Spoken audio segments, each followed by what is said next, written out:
Hi everyone, welcome to my channel. I am the grumpy old hermit. On this channel I am going to talk about things like atheism, religion, news and politics, and kind of whatever suits my interest at the time. I hope you enjoy the content. If you do, please consider leaving a like. And if you are feeling particularly generous, please subscribe.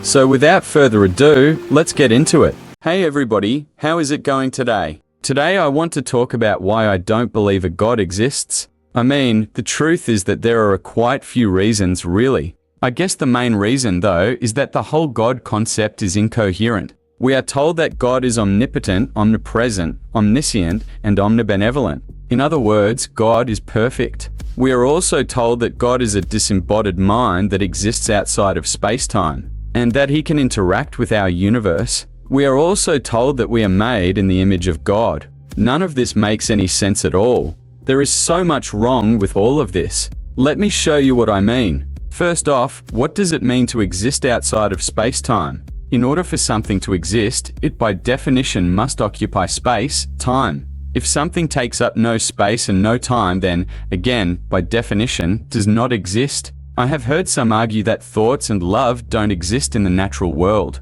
But that is just false. Both are generated by electrical activity in the brain. We can watch this happen. This is energy. Energy takes up space. And that both occupy time is undeniable. So to convince me there is a God, can someone please show me data that show how anything could exist outside space-time? The next question is, what does it mean to be a disembodied mind? The mind is a concept, not a thing.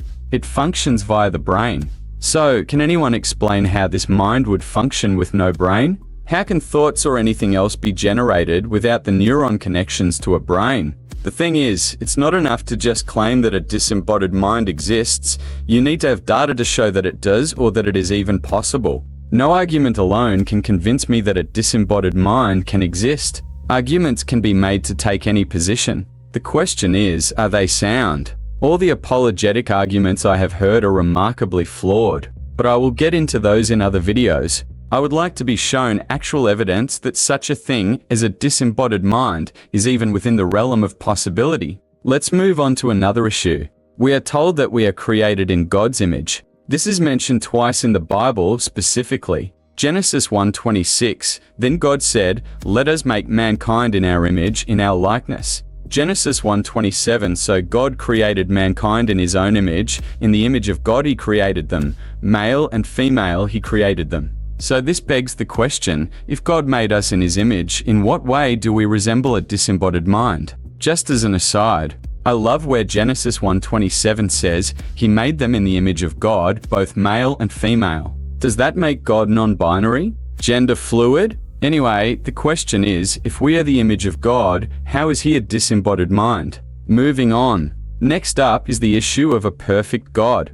Again, this concept makes no sense. There are numerous examples of God being imperfect throughout the Bible. We will cover these in other videos as well. But let's just focus on one for now. Why did God create man? Well, it seems there are 5 main reasons. One is to reflect his image. Genesis 1:26-27 states that humans were made in God's image, which implies a special relationship and purpose. This includes reflecting God's character and attributes. Number 2 is for man to rule and have dominion over the earth. Number 3, to be fruitful and multiply. Really? Why? He just wanted to watch people have sex or what? Number 4, to glorify God. So you're going to tell me that the most perfect and powerful being that could ever exist needs us to stroke his ego?